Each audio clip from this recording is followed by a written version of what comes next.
तो स्वागत है दोस्तों आप सब किसी को चारापोना की और एक नए वीडियो पर। तो किस तरफ जाएगा ये कोर्ट की राय, क्या होने वाला है कोर्ट पे अब सुशांत सिंह राजपूत और दिशा सालियान की केस को लेके कोर्ट में क्या चलने वाला है, क्या आदित्य ठाकरे की हालत होने वाला है कोर्ट के अंदर। कोर्ट में बहुत सारे ऐसे बहुत छोटे छोटे घटना हुआ है जिस घटना से एक वकील की नजरों में सब कुछ साफ हो जाते हैं, और वही चीज कोर्ट से निकलने के बाद नीलेश ओझा सर ने हम लोगों के सामने एक्सपोज कर दिया कि उन्होंने अपनी एक एडवोकेट की नजरों से क्या महसूस किया, क्या ऑब्जर्व किया, कोर्ट में कौन सी गोल्डन टाइम आने वाले हैं सुशांत और दिशा सालियान की केस को लेके। तो जरा से भी इस वीडियो में कहीं पे भी स्किप मत करिएगा, क्योंकि नीलेश ओझा सर की पूरी इंटरव्यू मैं आप लोगों के सामने रख रहा हूं, जिसमें नीलेश ओझा सर ने बहुत क्लियरली तरीके से हम लोगों के सामने सब कुछ एक्सप्लेन किया है। तो चलिए फिर से एक बार नीलेश ओझा सर की इंटरव्यू पर नजर रखते हैं। तो फिलहाल हमारे सामने नीलेश ओझा सर की वो इंटरव्यू है, मैं प्ले कर रहा हूं आप लोगों के लिए, स्किप मत करिएगा, पूरा सुनिएगा दोस्तों। कि इन लोगों के पास में कुछ नहीं है, ये सिर्फ सत्ता की जो पावर थी, इनका जो रुतबा था, करप्ट पुलिस वाले जो इनके इन लोगों के पास मतलब, सॉरी फॉर इंटरप्शन, इन लोगों के पास मतलब आदित्य ठाकरे की बात किया जा रहा है। ये मैं पहले आपको क्लैरिफाई कर दूं, नहीं तो समझ में नहीं आएगा। साथ में इन्वॉल्व थे क्राइम में, ड्रग्स के बिजनेस में, हफ्ता वसूली वाले गुंडे लोग और वो गुंडे पुलिस वाले, इन सब के भरोसे, और वो दलाल पत्रकार जो इनके टुकड़ों पे पलते हैं, इन सब के भरोसे ये सब इनकी दुकानदारी चल रही थी, बाकी कुछ नहीं है। बहुत सिंपल है। अभी देखिए, दलाल पत्रकार जो सर कह रहे हैं ये बात एकदम सबसे पहले सही है, क्योंकि उस टाइम पे यानी 2020 में जब ये घटना हुआ था, उसके बाद बहुत सारे ऐसे मीडिया थे जो कि दिशा सालियान और सुशांत सिंह राजपूत की केस की रियलिटी को सामने लेके आना ही नहीं चाह रहे थे। ऐसे बहुत ही चुनिंदा कुछ मीडिया आप कह सकते हैं जो कि सच को बाहर लेके आने की कोशिश किया था, पर मैक्सिमम जो लोग थे वो लोग तो आदित्य ठाकरे की गुणगान कर रहे थे, शिवसेना की गुणगान कर रहे थे। सच क्या है, क्या जांच पड़ताल हुआ है, वो किसी भी न्यूज में नहीं लीक हुआ था कि कितना दूर तक गया है सुशांत सिंह राजपूत की केस, कितना दूर तक गया है दिशा सालियान की केस की इन्वेस्टिगेशन। कुछ भी, मैं फिर से कह रहा हूं पूरी सोच समझ कर, कुछ भी ऐसा चीज पेपर में हो या फिर डिजिटल मीडिया पे हो हमारे सामने नहीं आया था। जो कुछ भी आया था उसमें बस उन लोगों को कवर अप करने की कोशिश किया गया था। वही चीज सर कह रहे हैं। मामला जज साहब के हाथ में है, वो जज साहब के हाथ में है और लाइव टेलीकास्ट है। और एक लोगों के मन को और एक बता देता हूँ, इसका बहुत जल्दी डेट भी लगने वाला है, चिंता मत करना।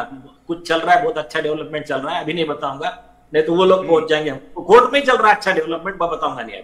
कोर्ट में ये सुन के बहुत सुकून आया कि कोर्ट में बहुत अच्छा डेवलपमेंट चल रहा है और बहुत जल्द डेट भी आने वाला है। यानी वो डेट किसके लिए? आदित्य ठाकरे के लिए। बहुत अच्छा डेवलपमेंट एक वकील तभी कहते हैं जब उनकी नजरों में कोर्ट में जो कुछ भी हुआ वो अगर उनकी पक्ष में हो तो उसको एक अच्छा डेवलपमेंट माना जाते हैं। और नीलेश सर ने कहा कि अच्छा डेवलपमेंट हो रहा है, मतलब सुशांत सिंह राजपूत दिशा सालियान की केस जो है वो अब इन लोगों की कोर्ट में आ चुका है, केस जो है इनकी कंट्रोल में आ चुका है। आप देखते हैं कि कौन सा आदित्य ठाकरे क्या कर सकता है। ऐसा एक कॉन्फिडेंस आ गया है सर को, जो बहुत बढ़िया न्यूज है हम सब किसी के लिए। लेकिन ये मान के चलो बहुत जल्दी डेट लगने वाला है। तो क्या है अभी एकदम क्लियर ये हमारा एफिडेविट, ये पहले उनका एफिडेविट, उसके ऊपर हमारा एफिडेविट, ये सुप्रीम कोर्ट का जजमेंट, और ये इसी सरकार का एक एफिडेविट, और इसी सरकार के एफिडेविट पे ये सुप्रीम कोर्ट का जजमेंट। लॉ के हिसाब से, मेरा जितना नॉलेज ऑफ लॉ है उसके हिसाब से पूरा घिर चुका है, चारों तरफ से बंदी बना लिया गया है आदित्य ठाकरे को। अब किसी भी गली से वो बच के नहीं निकल सकता। अभी चेक एंड मेट केस है एक। दूसरी चीज, दिशा के मर्डर का और सामूहिक अत्याचार का केस बाद में चलेगा। पहला तो हियरिंग होगा आदित्य ठाकरे, उसका वकील राहुल आरोटे और उसका सीनियर वकील सुदीप पासपोला। ये तीनों को कस्टडी में लेने का कि नहीं लेने का। एकदम सही, ये सबसे पहले होना चाहिए था, क्योंकि आदित्य ठाकरे जो कुछ भी दलील दस्तावेज जो कुछ भी हो, जो भी अदालत में सबमिट किया था, पहले तो बात है सब कुछ झूठा था। तो एक वकील जो है वो कैसे सब कुछ मतलब अदालत को गुमराह कर सकते हैं, ये हक उसको किसने दिया? जानबूझकर अदालत को गुमराह करना, अदालत के सामने झूठे चीज को मतलब प्रेजेंट करना, ये तो सबसे बड़ा गुनाह है। तो दिशा और सुशांत की केस तो बाद में होगा, पहले इसका हिसाब कर ले कि आप लोग क्यों अदालत को ये झूठी दस्तावेज देने की कोशिश किया, ये झूठी एफिडेविट, ये झूठा पिटीशन, ये झूठी पिटीशन के अंदर आपका नाम झूठा, आपकी उम्र झूठा, उसी के साथ साथ उस जगह पे जो एविडेंस है उस एविडेंस को कंडेम करने के लिए आपका जो प्रमाण है वो झूठा। एक कोर्ट में आप लोग कितना झूठ कहेंगे, और जिस वजह से उन लोगों को आप कस्टडी में तो लेना ही होगा। तो ये एक बहुत ही बढ़िया बात है सुशांत और दिशा सालियान की केस के लिए कि पहले तो उन लोगों को कस्टडी में लो, बाद में तो वो केस है ही कि डायरेक्ट वो प्रोसिक्यूशन इस पे आर्गुमेंट है पहला डायरेक्ट, और वो हाईकोर्ट उसमें क्या होता है, उसमें हाईकोर्ट खुद कंप्लेनेंट बनता है क्योंकि फ्रॉड हाईकोर्ट के साथ हुआ है ना, और उसमें शैलेंद्र नगरकर भी है और एक सरकारी वकील भी है। एक आरोपी की तरफ से आए थे, यही एडवोकेट सतीश मान सिंह साहब जो जिसके ये है ना अपने रिया चक्रवर्ती की वकील जो है सतीश मान सिंह, उसकी बात कर रहे हैं सर। और वो हस्बैंड की तरफ से थे और वाइफ की तरफ से मायका। मतलब एक केस आया था हाईकोर्ट में, उस हाईकोर्ट की केस में हस्बैंड के तरफ से सतीश मानसिंह खड़े थे और वाइफ के तरफ से खड़े थे नीलेश ओझा सर। आगे सुनते हैं। वहां पर एक झूठा एफिडेविट दिया गया और उसकी एंटीसिपेटरी बेल मांग रहे थे। तो मैंने सारा जो पॉइंट आउट किया सारी चीजें, उसके बाद में इन्हीं गडकरी साहब ने उसका बेल रिजेक्ट किया और उनका वो जो क्लाइंट था वो जेल में गए। मतलब सतीश मानसिंह को भी अदालत में एक बार धूल चटा दिया था नीलेश ओझा सर। तो ऐसा एक विश्वस्त वकील के हाथ में जब दिशा और सुशांत सिंह राजपूत की केस है, तो उस जगह पे हम और आप रिलैक्स होकर रह सकते हैं कि हमें कुछ ना कुछ एक्टिव चीज मिलेगा, नेगेटिव चीज कुछ नहीं आएगा इसमें। जो कुछ भी होगा अच्छा ही होगा, चाहे वो थोड़ा सा देरी क्यों ना हो। नीलेश ओझा सर जो कुछ भी करेंगे इन फ्यूचर सोच समझ के करेंगे, और हमारी जो केस कोर्ट में लेके गए हैं वो उस केस का भला ही करेंगे। बाद में उसके ऊपर ऑर्डर हुआ कोर्ट को गुमराह करने के प्रोसिक्यूशन का। रजिस्ट्रार को बोला गया आप कंप्लेंट बन के केस रजिस्टर करो कि जब कोर्ट से फ्रॉड हो गया। अभी देखो बहुत सिंपल लॉ है, और ये लॉ को अगर फॉलो करेंगे ना बहुत जल्दी रिजल्ट आते हैं। जो ऐसे सालों साल चलने वाले केसेस है ना, वो तुरंत रिजल्ट आते हैं उसमें। तो एग्जैक्टली मतलब केस जो है केस अब तुरंत ही काम होगा, कोई डिले नहीं। सालों साल चलने वाला केस अब तुरंत उसका फैसला सुनाया जाएगा, क्योंकि इससे पहले भी ऐसा कांड हुआ है कोर्ट पर, यह पहली बार नहीं। तो जिसके वजह से कोर्ट में ये एग्जाम्पल सेट किया जा सकते हैं कि उस बार जो हुआ था उसमें तो ऐसा जजमेंट आए थे, इस बार क्यों नहीं। तो ये जो है ये एक बहुत वैलिड पॉइंट है इन लोगों के लिए स्पेशली, ताकि कोर्ट के सामने एक आर्ग्यूमेंट रख सके।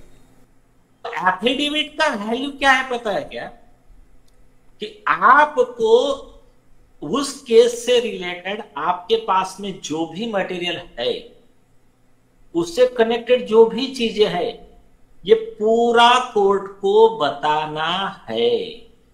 फुल डिस्क्लोजर, सपरेशन, कंसीलमेंट, छुपाना, गुमराह करना, जगलरी, मैनिपुलेशन, मिसलीडिंग में कोई जगह नहीं है। एग्जैक्टली और यही होना चाहिए, क्योंकि नहीं तो ये अगर नहीं होता तो फिर कोई भी हमारी देश की कानून के साथ खिलवाड़ करने का एक दुस्साहस करता, और वो दुस्साहस था कि कोई ना करे, तो ऐसा चीज होना चाहिए। और अब जो कि आदित्य ठाकरे के लिए भी एप्लीकेबल है, क्योंकि आदित्य ठाकरे भी तो ऐसे ही जगलिंग, मैनिपुलेटिंग ये सब कुछ कर रहे थे इतना दिनों से बैठ बैठ के। उनकी पिता की हक की जगह समझ रहे थे कोर्ट को, और जिस वजह से जो कुछ मन में आ रहा था वो ही वो करने लगे थे, और करने का टाइम नहीं है, अब समय निकल गया है। 25 मार्च को केस फाइल होता है, 2 अप्रैल को पहला डेट लगता है, 29 अप्रैल को तीसरा डेट लगता है, बीच में 1.25 महीने का हाईकोर्ट का छुट्टी भी आ गई। दूसरा डेट होता है, सरकार का रिप्लाई आ जाता है, सेकंड हियरिंग हो जाती है, हाई कोर्ट उनको झाप देता है सरकार को, ये तुम्हारी 420 बंद करो, उसमें इंस्ट्रक्शन लो, ऑर्डर देता है, उनको इंस्ट्रक्शन देता है, आदित्य ठाकरे आ जाता है और आदित्य ठाकरे का जवाब के ऊपर उसको, सरकारी वकील को, पुलिस को, आदित्य के वकील को कस्टडी में लेने का अर्जी चला जाता है। मतलब बात इस जगह पे बहुत साफ है कि अब आदित्य ठाकरे को कस्टोडियल इंटरोगेशन के लिए कस्टडी में लेना ही होगा, क्योंकि सर्कमस्टेंसेस कुछ ऐसा बन चुका है, अब और कोई बचने का रास्ता नहीं है। और अगर ये होगा तो फिर, हालांकि आदित्य ठाकरे कोर्ट के सामने झूठ दलील दस्तावेज पेश किया, उसके लिए आदित्य ठाकरे को कस्टडी में लिया जाएगा, पर सुशांत सिंह राजपूत दिशा सालियान के केस के लिए यह बहुत बड़ी अचीवमेंट माना जाएगा, क्योंकि 5 सालों के बाद पहली बार किसी पॉलिटिशियन को सुशांत सिंह राजपूत की केस के लिए, हो सकता है कि वो गलत दस्तावेज कोर्ट में सबमिट किया है, बट वो किस लिए किया है? वो तो सुशांत सिंह राजपूत की केस में, दिशा सालियान की केस में केस खाने के बाद उसकी रिवर्टल देने के लिए सबमिट किया। तो इनडायरेक्टली हम तो यह भी कह सकते हैं कि सुशांत सिंह राजपूत और दिशा सालियान की केस की मतलब 1% भी अगर आप कहे तो उसके लिए भी आदित्य ठाकरे या फिर कोई पॉलिटिशियन पहली बार 5 सालों के अंदर कस्टडी में लिया जा रहा है, और ये बहुत बड़ी सक्सेस है हम सब किसी के लिए। जनता सिर्फ समझ ले मामला सही दिशा में जा रहा है। वाह, यही सुनना था एकदम, जैसे कि मैंने बहुत बार आज की वीडियो में कहा कि मामला एकदम सही दिशा पे जा रहा है, हम जो चाह रहे हैं वही होने जा रहा है, वो ही परोसने जा रहा है। नीलेश ओझा सर, सैल्यूट है सर आपको, आपकी ये लड़ाई को, आपकी ये सोच को और आपकी ये धैर्य को, जो कि मुझे लगता है कि ऐसी धैर्य अगर नहीं होता, ऐसी पेशेंस लेवल अगर किसी के अंदर नहीं होगा तो वो सक्सेस नहीं पाएगा, उसको वो सक्सेस की मुंह नहीं देख पाएगा। लगातार 2-3 सालों से पेशेंस रखते हुए आज हम सक्सेस की तरफ बढ़ रहे हैं दोस्तों, आज हम सक्सेस की मुंह देखने जा रहे हैं। लोग जज के खिलाफ में आरोप मत कीजिए, कोर्ट अच्छे से चल रहा है, जिस दिन हमको लगेगा हम बताएंगे जज गलत है तो हम करेंगे ना, जैसा लास्ट टाइम जज ने किया तो हमने जज के खिलाफ केस फाइल किया। सही है दोस्तों, और हमें और कुछ जानना नहीं है, क्योंकि जो कुछ भी अपडेट था वो अपडेट मैंने आप लोगों के सामने रखा। बहुत पॉजिटिव अपडेट है, बहुत सारे पॉजिटिव न्यूज आज इस वीडियो के जरिए मैंने आप लोगों के सामने रख पाया कि सुशांत सिंह राजपूत दिशा सालियान के केस में क्या होने जा रहा है। आदित्य ठाकरे उनकी वकील समेत अब कस्टडी में जा सकते हैं और केस जो है वो सही दिशा पे जा रहा है, कोई टेंशन करने वाली बात नहीं है। बहुत जल्द सुशांत भाई और दिशा सालियान को हम जस्टिस शायद डिलीवर कर पाएंगे, अगर नीलेश ओझा सर हमारे साथ रहेंगे तो। उम्मीद करेंगे कि ऐसे ही नीलेश ओझा सर इस केस में बने रहे और हमें जो अच्छा चीज है वो कभी कभी देते रहे। तो बस दोस्तों, इस वीडियो के रिगार्डिंग आप लोगों को क्या कहना है, आप लोग आराम से कमेंट सेक्शन पे कमेंट जरूर करिएगा। दिल बहुत खुश हो गया है आज दोस्तों। तो मिलेंगे मेरा नेक्स्ट किसी वीडियो पे, टिल देन सब कोई खुश रहिएगा, बढ़िया रहिएगा, टाटा।